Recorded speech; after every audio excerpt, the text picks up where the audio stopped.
Alhamdulillah wa syukrulillah asyhadu an la ilaha illallah wahdahu la syarikalah wa asyhadu anna Muhammadan abduhu wa rasuluh. Kita belajar sedikit berkaitan dengan tafsir Quran nih Bu. Ibu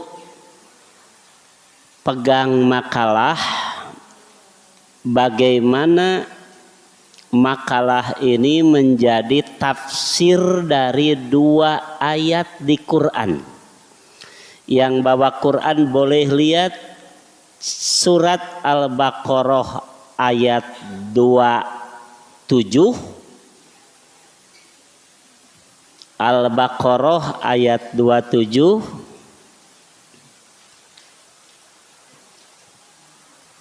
kemudian dikasih tanda juga surat Ar-Ra'd 25. Al-Baqarah ayat 27.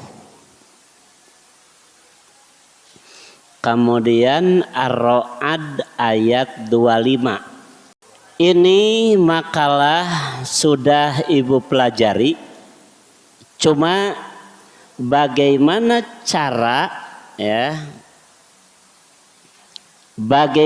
cara menyambungkan hadis-hadis ini dengan ayat-ayat Al-Quran. Ini namanya tafsir Al-Quran atau Al-Ayah bis Sunnah. Nanti tafsir itu gini Bu, ada yang Al-Ayah bil ayat, satu ayat diterangkan dengan ayat lain. Ada juga satu ayat diterangkan dengan as-sunnah, dengan hadis begitu. Kita baca dulu titik pertama di makalah. An Abi Ayyub al-Ansari radhiyallahu anhu. Terima dari Abi Ayyub al-Ansari, semoga Allah meridhoinya. Anna a'rabiyan, sesungguhnya orang Arab gunung.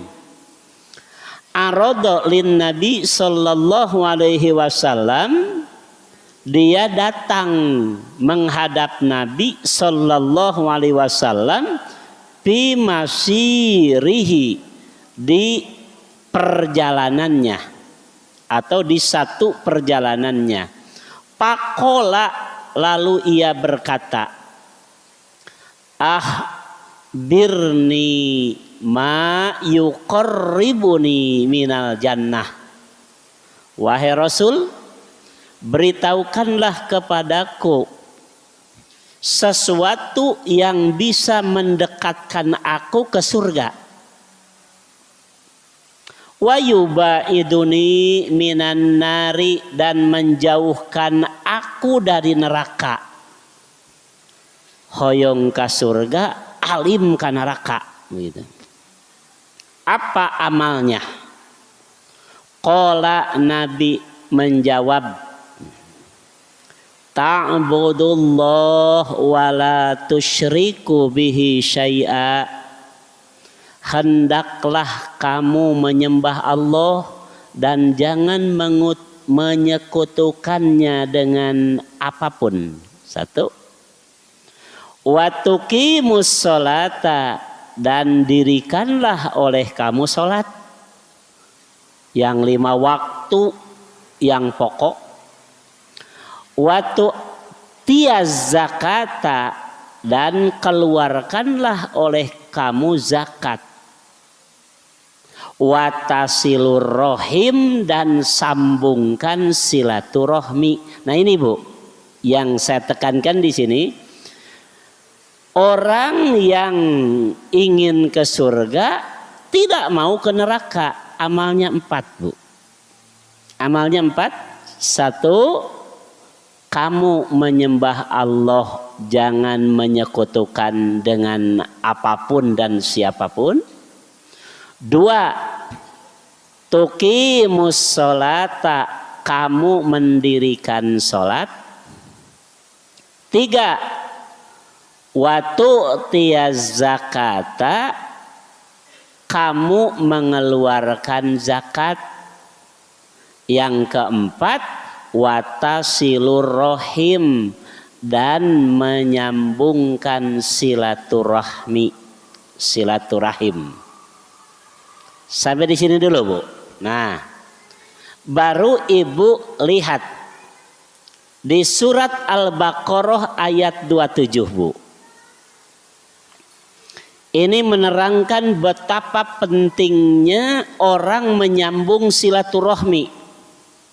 Sejajar dengan sholat, sejajar dengan zakat, sejajar dengan mentauhidkan Allah. Silaturahmi itu, Bu.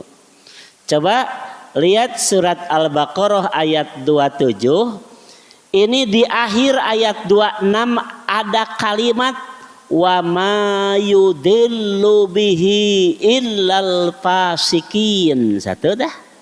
Nah, baru ayat 27-nya. A'udzu billahi minasyaitonir rajim. Alladzina yanquduna ahdallah. Coba ayat 26-nya ya, ada? Nah. Allah menerangkan orang fasik itu seperti apa. Nah, ini tanda-tandanya orang fasik itu, Bu, orang yang durhaka, orang yang berdosa. Satu tandanya alladzina yanquduna ahdallah, yaitu orang-orang yang melanggar perjanjian dengan Allah. Satu, mimba dimisakihi, setelah dikuatkannya. Yang kedua, wayak ta'una ma amarallahu bihi ayu sholat, dan mereka memutuskan apa yang Allah perintahkan untuk disambung. Yang ketiga, wayufsiduna fil ardi, dan berbuat rusak di bumi. Coba perhatikan di sini, Allah menyebutkan orang fasik itu tandanya 3.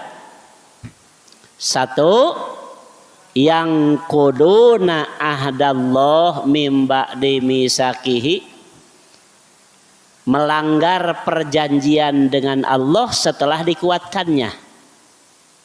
Janji mau menyembah, tidak menyembah. Janji mau mengikuti Rasul, tidak mengikuti Rasul. Ini melanggar janji. Yang kedua, wa yaqta'una ma amarallahu bihi ayyusala, dan memutuskan apa yang Allah perintahkan untuk disambung. Ini, Bu, yang dimaksud silaturahmi.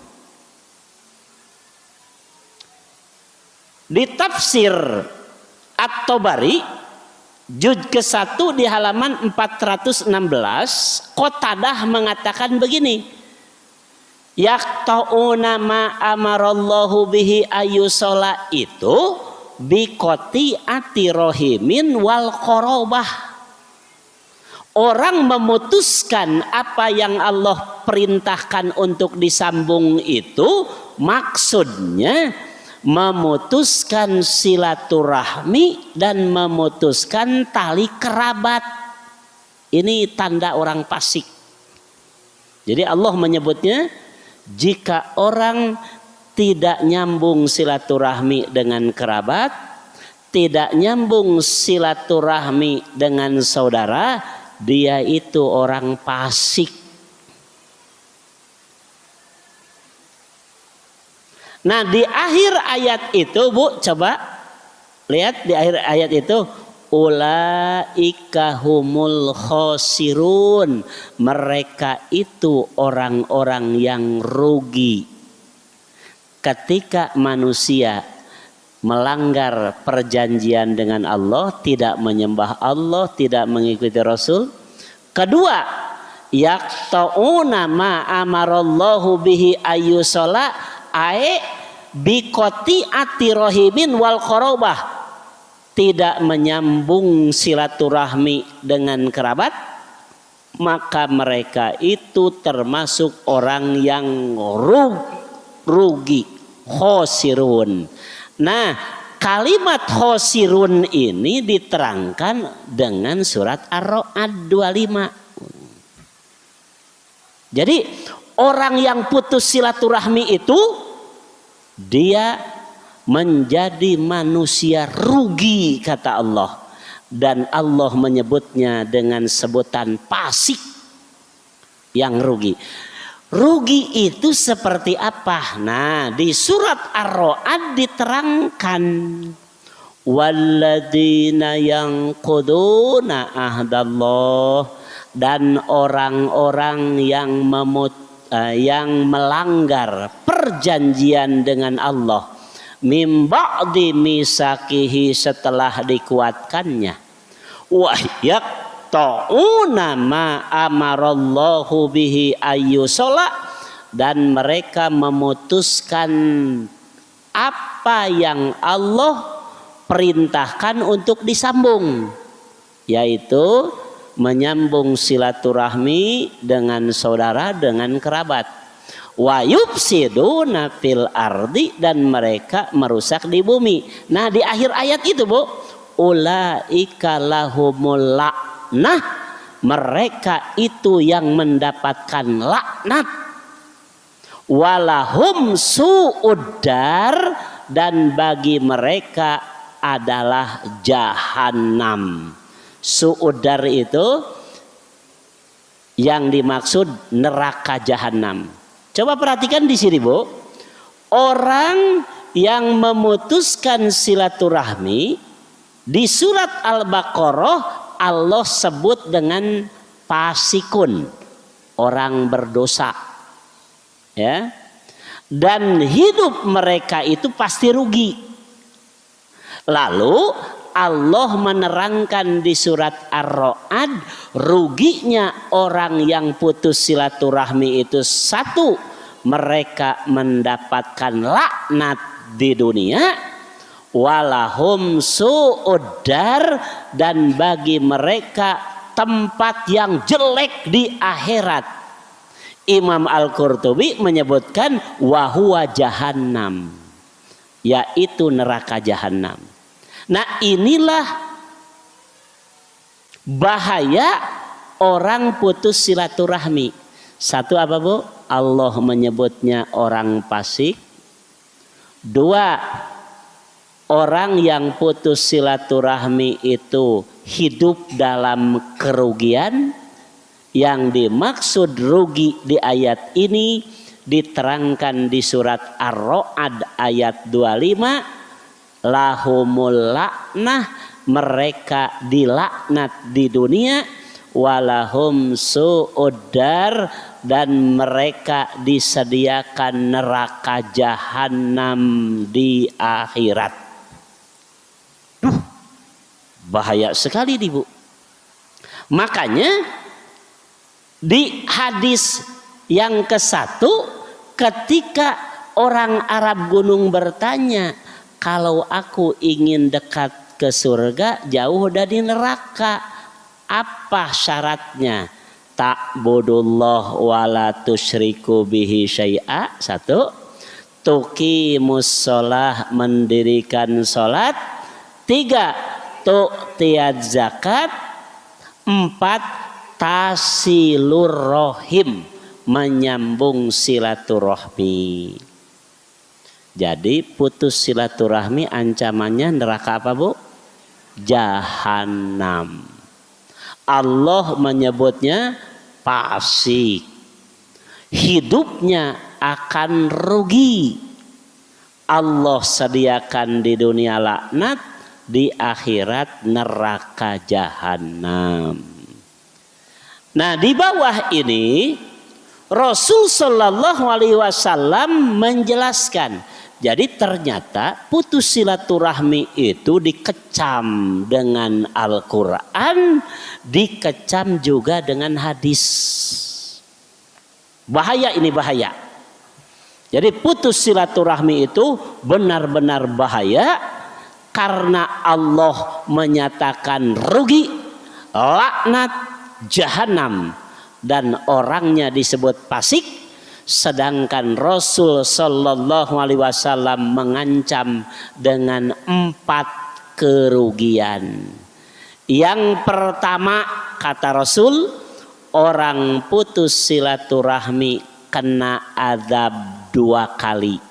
Ini bahayanya. Titik kedua di makalah, an Abi Bakrah qala Rasulullah sallallahu alaihi wasallam, ma min danbin, tidak ada satu dosa, akhra ayu ajjalallah, yang lebih pantas Allah menyegerakan li sahibihi, bagi pelakunya, al uqubata, siksaan, fid dunya, langsung di dunia. Jadi tidak ada amalan dosa yang pantas Allah segerakan siksanya di dunia.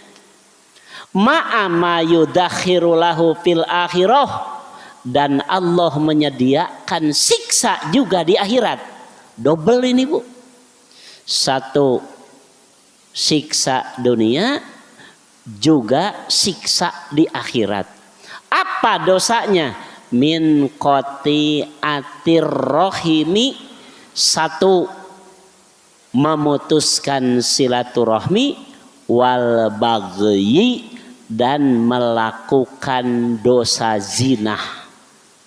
2 nih Bu, amalan dosa yang dikontan oleh Allah di dunia, disiksa. Juga Allah sediakan siksaan di akhirat. Jadi tidak selesai sampai dunia. 1, putus silaturahmi. 2, melakukan zina. Makanya Bu, kalau kita menyambung silaturahmi dengan saudara, yang butuh kita saudara kita. Saya ulang, kalau ibu berusaha menyambung silaturahmi dengan saudara sendiri, yang butuh ibu atau saudara ibu? Nyambung silaturahmi siapa? Kita Bu. Kenapa? Sekalipun kita tidak pernah butuh dengan saudara kita, tidak pernah butuh. Urusan dunia kita punya, kebutuhan kita bisa menutupi kebutuhan sendiri, tidak perlu saudara kita, tidak perlu, misalkan begitu. Tapi kita harus menyambung silaturahmi dengannya. Kenapa? Yang butuh bukan dia kepada kita, tapi kita kepada dia. Butuh. Kenapa Bu? Kenapa? Sekalipun kita tidak butuh bantuan mereka, tapi kita butuh selamat dari azab. Butuh ya, selamat dari siksa dunia dan siksa akhirat. Karena orang putus silaturahmi, Allah sediakan siksaan dunia, Allah sediakan juga siksaan di akhirat. Makanya berusahalah menyambung silaturahmi dengan saudara-saudara kita. Sambung silaturahmi, sekalipun mereka ingin memutuskan silaturahmi. Banyak kan seperti itu. Saudara kita terus saja kita berusaha menyambung silaturahmi, justru mereka malah memutus silaturahmi. Jangan putus asa, terus saja kita menyambung silaturahmi dengan mereka dengan cara apapun. Kenapa? Yang putus silaturahmi bukan hanya diancam siksa dunia, tapi juga diancam siksa akhirat. 1. Yang kedua, Nabi mengatakan putus silaturahmi ya, penghalang turunnya rahmat. Titik ketiga di makalah, jika orang tidak dapat rahmat, yakin tidak ke surga. Saya ulang, jika orang tidak dapat rahmat Allah, yakin tidak akan ke surga. Ini dalilnya Bu, min hadisi Abi Aufa ibnu Abi Aufa, inna rahmata, sesungguhnya rahmat itu la tanzilu ala qaumin, tidak akan turun terhadap satu kaum, bihim, yang ada pada mereka qati'ur rahimin, putusnya silaturahmi.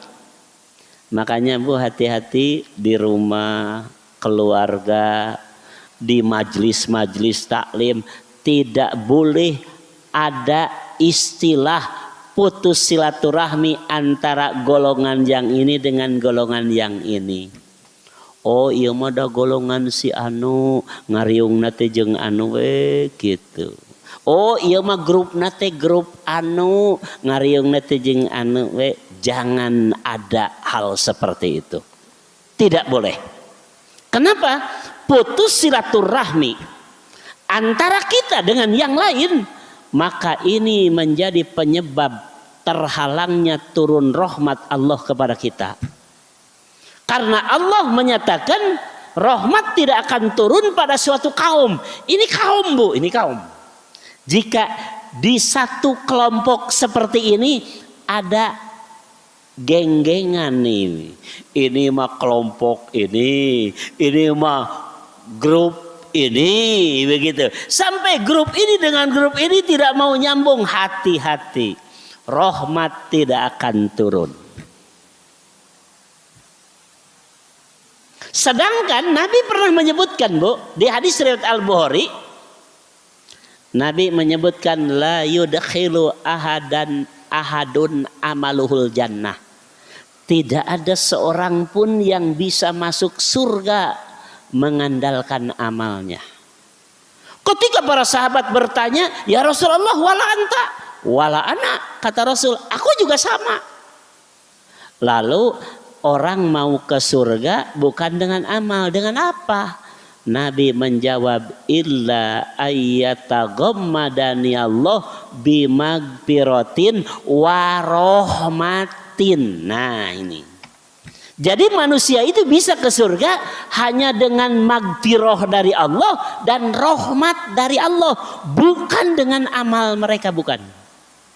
Kalau ibu sholat, ibu bukan ingin ke surga dengan sholat ibu, nggak bisa. Tapi ibu sholat itu mencari rahmat dan magfirah Allah. Ibu tolab ilmu tiap minggu, ibu tidak akan bisa ke surga dengan tolab ilmu, tidak. Kenapa kita harus tolab ilmu? Kita mencari rahmat dan magfirah Allah.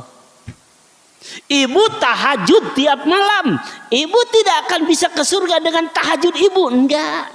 Nabi saja nggak bisa Bu. Kata Nabi, wala anak, aku juga sama.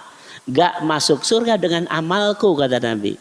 Padahal Nabi tahajud tiap malam, gak bisa. Lalu ketika Nabi ditanya, dengan apa orang bisa ke surga? Illa ayyataghammadani Allah bimaghfiratin wa rahmatin. Kecuali kalau Allah memberi rahmat dan maghfirah. Nah, dengan putus silaturahmi Allah menahan rahmat. Artinya kaum manapun yang tidak dapat rahmat Allah tidak akan bisa ke surga. Ini bahayanya Bu. Makanya kita berusaha menyambung silaturahmi dengan siapapun. Jangan sampai putus silaturahmi, apalagi dengan kerabat dan dawil arham yang ada kaitan rahim dengan kita. Banyak di kita Bu, orang tidak nyadar ibadahnya getol, ibadahnya tolab ilmunya juga rajin begitu. Tapi satu saja, dia tidak pernah bisa damai dengan saudara. Kenapa? Masalahnya parebut warisan. Banyaknya gitu? Banyak Bu. Bayangkan, karena adik dan kakak ya, sengketa dari bab waris sampai dia tidak pernah mau damai sampai meninggal. Ini ya, Nabi menyebutkan orang yang putus silaturahmi tidak akan menerima rahmat Allah. Sedangkan orang bisa ke surga itu dengan rahmat dan magfirah. Artinya dia tidak akan bisa ke surga selama-lamanya. Sekalipun tahajud tiap malam. Sayang sekali, sayang. Kenapa? Karena putus silaturahmi menjadi penghalang turunnya rahmat. Apalagi nanti silaturahmi dengan suami. Ada kan seorang yang tidak ya damai dengan suami seumur hidup, saimah tapi tewauh. Ada seperti itu ya. Hati-hati ini, tidak boleh terjadi. Dan ingat Bu, ada kan karena sudah tua ya, suaminya hidup begitu, istrinya juga hidup begitu, masing-masing saja, tapi satu rumah. Ini tidak boleh terjadi. Sehingga nanti suami istri ya biasa makan bareng, tapi tidak pernah hubungan suami istri. Ingat Bu, lebih dari 4 bulan itu harus diputuskan. Ingat itu. Kalau ada suami istri yang tidak pernah ya, suaminya acuh begitu, istrinya juga begitu, tidak pernah hubungan suami istri sampai 4 bulan Bu, 4 bulan nih batasnya. 4 bulan harus diputuskan. Ima suami itu menalak istri itu, atau hubungan suami istri lagi. Itu dalam Islam diatur seperti itu Bu. Karena putus silaturahmi sekalipun dengan serumah itu bahaya besar.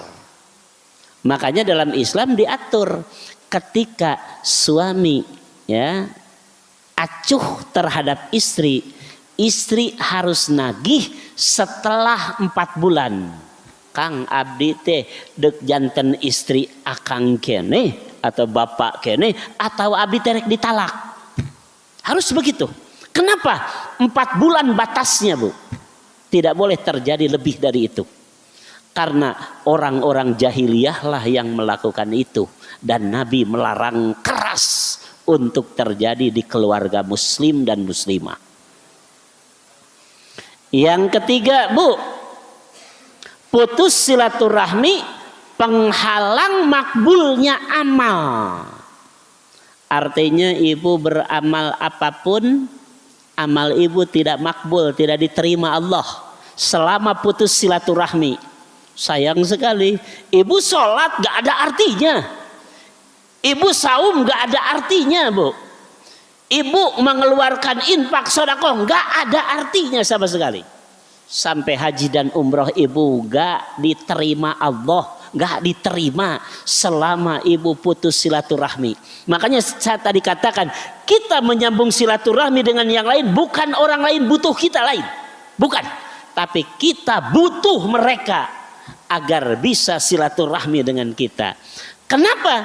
Ketika kita putus silaturahmi dengan mereka, maka kita ditangguhkan amal, kita tidak bisa menerima rahmat. Ini hati-hati. Sehingga Nabi SAW menyebutkan, ini titik ketiga dari bawah, an Abi Hurairah radhiyallahu anhu qala sami'tu Rasulullah sallallahu alaihi wasallam. Kata Abi Hurairah, aku mendengar Rasul sallallahu alaihi wasallam qala, beliau bersabda, inna a'mala bani Adam, sesungguhnya amal-amal anak Adam termasuk kita, tu'radu kulla khamisin, disetorkan ke langit tiap hari Kamis, Lailatal Jumu'ah, malam Jumat. Jadi hari Kamis sore itu amal disetorkan Bu ke langit, semua anak Adam. Karena saya pernah jelaskan di langit itu ada dua pintu. Pintu untuk setor amal, pintu kedua untuk turunnya rizki. Ketika ada amal naik, maka turunlah rizki. Begitu sunnatullahnya, Bu.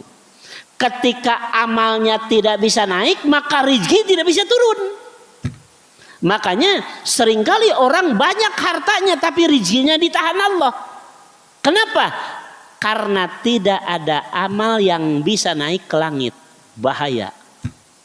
Orang putus silaturahmi, amal-amalnya itu layuk balu, tidak diterima Allah. Jadi semua disetorkan ke langit. Nah, Nabi menyebutkan pala yuqbalu amalu qati'i rahimin, maka Allah tidak akan menerima amal-amal yang masih putus silaturahmi. Bahaya nih. Jangan terjadi. Apapun masalah yang kita hadapi, selesaikan dengan baik. Jangan sampai kita bersikeras untuk tidak damai, apalagi seumur hidup. Ini bahaya. Rahmat tidak bisa bisa diterima oleh kita, artinya kita tidak bisa masuk surga tanpa rahmat. Kedua, semua amal-amal yang kita lakukan tidak bisa naik ke langit, artinya rezeki kita tidak bisa turun. Bukan harta, Bu, nih, rezeki. Mungkin ibu berangkat ke pasar untuk dagang, pulang dapat untung. Tapi itu tidak akan jadi rizki buat ibu. Karena harta itu kan seringkali menyusahkan, merepotkan. Itu harta. Tapi rizki itu akan menenangkan dan menenteramkan. Ini yang akan hilang dari kita ketika kita putus silaturahmi. Makanya, Bu, Nabi mengajarkan kepada kita Kamis itu saum. Kenapa? Karena Nabi menyebutkan tiap hari Kamis amal seseorang itu disetorkan ke langit. Kata Nabi, aku mau ketika amalku disetorkan ke langit, aku dalam keadaan saum.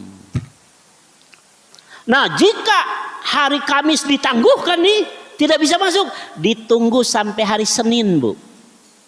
Ditunggu sampai hari Senin. Dan nanti amal itu disetorkan lagi hari Senin.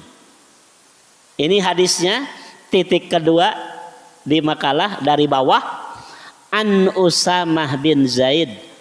Terima dari Usamah bin Zaid. Anin Nabi sallallahu alaihi wasallam. Dari Nabi sallallahu alaihi wasallam. Tu'radul a'mal 'ala Allah azza wa jalla. Disetorkan amal-amal manusia kepada Allah yang maha tinggi. Yaumal isnin wal khamis. Antara hari Senin dan Kamis. Jadi kalau Kamis masih putus silaturahmi, ditunggu sampai hari Senin, Bu. Nyambung gak silaturahmi? Masih tidak nyambung, hari Senin tidak diterima lagi, ditunggu sampai hari Kamis. Begitu, Bu. Makanya Nabi menyebutkan disetorkan amal manusia kepada Allah itu antara hari Senin, hari Kamis. Makanya Nabi mengajarkan saum Senin, Kamis, begitu ya. Nah, lalu bagaimana kalau orang ketika beramal, ketika beribadah itu banyak yang salah, banyak yang tidak pas sesuai perintah? Maka Nabi menyebutkan fayaghfirullah, Allah akan mengampunkan kesalahan-kesalahan yang beramal itu, illa makana min musahinain, kecuali dari dua orang yang masih sengketa. Dua orang masih sengketa. Ini dengan yang lain, Bu, apalagi sengketa dengan suami satu rumah. Amal kita tidak bisa naik ke langit, Bu, tidak bisa. Suami pun sama. Ketika sengketa dengan istri belum damai, maka amal itu tidak bisa naik ke langit. Makanya Nabi menyebutkan jika sengketa, jika ikhtilaf, jangan lebih dari 3 hari, jangan lebih. Senin sengketa nih, Rabu Kamis sudah harus damai. Kamis sengketa ya, Jumat, Sabtu, Ahad, Senin sudah damai. Seperti itu. Jangan lebih dari 3 hari. Matak mun ibu baud kasalaki tulis bu dina kalender tanggal sekian begitu. Pek weteunana udah menang baud kasalaki menang. Tapi jangan lebih dari 3 hari 3 malam. Nabi kan menyebutkan jangan lebih dari 3 hari 3 malam. Pauqa salasati layalin. Tidak boleh lebih dari 3 hari. Tulis tanggal sakieu baud kasalaki. Engke memeh 3 poe gancang damai. Can cagur ye masih hayangnya mimitian deui we tanggal anyar gitu. Boleh begitu. Nabi memberi toleransi. Karena kan bisa jadi suami itu mun teu dibaudan teh teu cagur-cagur penyakitna teh. Misalkan begitu. Baudan we menang, Bu. Boleh. Tapi jangan lebih dari 3 hari 3 malam. Ya. Karena lebih dari 3 hari 3 malam maka ibu yang rugi. Hari Senin tertolak amal teh. Kamis ge masih ditolak kene. Senin deui ditolak deui, Kamis ditolak deui. Ini bahaya. Tidak boleh terjadi. Makanya Nabi menyebutkan kesalahan orang diampunkan oleh Allah illa makana fi musahinain, kecuali 2 orang yang masih sengketa. Hayo we payu ridu hada wa yuridu hada, nu ieu ngabalieur pangih teh tanu kitu musahinain namanya, 2 orang sengketa tidak damai. Au qati'i rahimin, atau 2 orang yang masih putus silaturahmi. Ini tidak diampunkan Allah kalau punya kesalahan. Satu apa? Kena adab 2 kali. 2 penghalang turunnya rahmat. 3 penghalang makbulnya amal. Dan yang keempat, tidak akan masuk surga. Jelas rahmat tidak diterima, surga tidak bisa.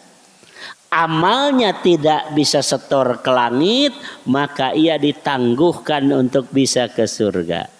Nabi Shallallahu Alaihi Wasallam menyebutkan ada 5 hal yang menjadi penyebab orang tidak ke surga.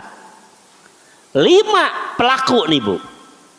Nabi menyebutkan la yadkhulul jannah sahibu khamsin. Tidak akan masuk ke surga pelaku 5 amal. Siapa saja? 1, mudminul khamri, orang yang minum arak, minum homer. 1. 2, wala mu'minun bisihrin, orang yang percaya sihir. Bu, di televisi ada tayangan sihir, jangan ibu nonton. Matikan saja atau pindahkan channel. Kenapa? Ibu nonton sihir dianggap ibu mukminun bisihrin. Resep karena sihir. Ada kan di televisi sekarang banyak tayangan-tayangan seperti itu Bu. Jangan. Karena ibu ditetapkan la yadkhulul jannah. Nabi ini yang menyatakan. 1, peminum homer. 2, mukminun bisihrin, orang yang mempercayai sihir, mengagumi sihir. 3, wala qati'ur rahimin, dan tidak masuk surga pemutus silaturahmi. Yang 4, wala kahinun, tidak akan masuk surga seorang dukun atau yang datang ke dukun, yang percaya ke dukun. Wala mannan, dan orang yang sering mengungkit-ngungkit kebaikan. Hati-hati Bu. Eta ka anak wae, ka anak mun barang bere ka anak dititah, anak teh teu daek. Sia ai barang penta. Oh, gitu. Hati-hati Bu, hati. Ini tidak terasa, Bu. Ini namanya manan. Ke anak. Mana tepan kamari diberi ku mama teh ayeuna dititah embung. Nah, hati-hati. Ini namanya manan, menyebut-nyebut kebaikan, tidak boleh. Karena Nabi menyebutkan tidak akan masuk surga orang yang minum khamr, orang yang mempercayai sihir, orang yang memutus silaturahmi, orang yang jadi dukun atau percaya kepada dukun. Wala mannan, dan orang yang mengungkit-ngungkit kebaikan.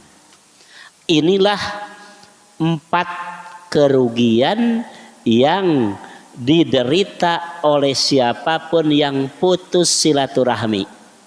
Ya, kena azab 2 kali, penghalang turunnya rahmat dari Allah, penghalang makbulnya amal, tidak akan masuk ke surga.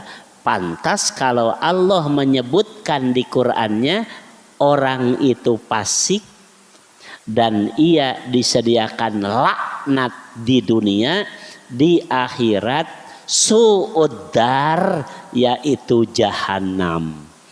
Bahaya. Mudah-mudahan saja kita bisa terhindar dari putus silaturahmi sehingga kita terhindar dari bahayanya. Mudah-mudahan Allah memberi kekuatan dan kemampuan bagi kita semua untuk selalu menyambung silaturahmi dengan siapapun. Barakallahu li wa lakum. Wassalamualaikum.